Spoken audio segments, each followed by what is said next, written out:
Bakit ang dali ma-scam ang Pinoy? At bakit paulit-ulit nangyayari kahit obvious na? Una, kasi mahilig tayo sa pag-asa. Isang text lang na, "Congrats! Nanalo ka!"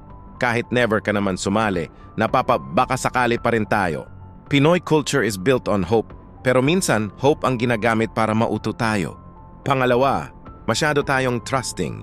Pag Pinoy ang kausap, lalo na may ate, kuya, sir pa, akala natin automatic mabait. Pero hindi lahat ng marunong ngumiti. Tunay. Pangatlo, hirap na ang buhay. So kapag may nag-offer ng easy income, double your money, investment, napapaisip tayo, what if ito na yung chance ko? At doon pumapasok ang mga scammer, sa mga taong pagod, desperado, at nangangarap. Pang-apat, hindi tayo nagsasabi pag na-scam tayo. Nahihiya. Baka pagtawanan ako. Baka sabihin tanga ako. So ano nangyayari? Walang warning. Walang nagsasabi. Kaya paulit-ulit na uulit. At panghuli, kulang tayo sa financial literacy. Walang nagturo sa atin about investments, phishing, red flags. Kaya ang dami sa atin madaling ma-convince basta may official-looking logo or ID. Kaya tandaan mo to, scams don't work because people are stupid.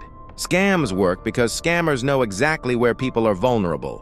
Mag-ingat, sa panahon ngayon, hindi lahat ng opportunity. Minsan trap lang talaga. Subscribe for more topic like this.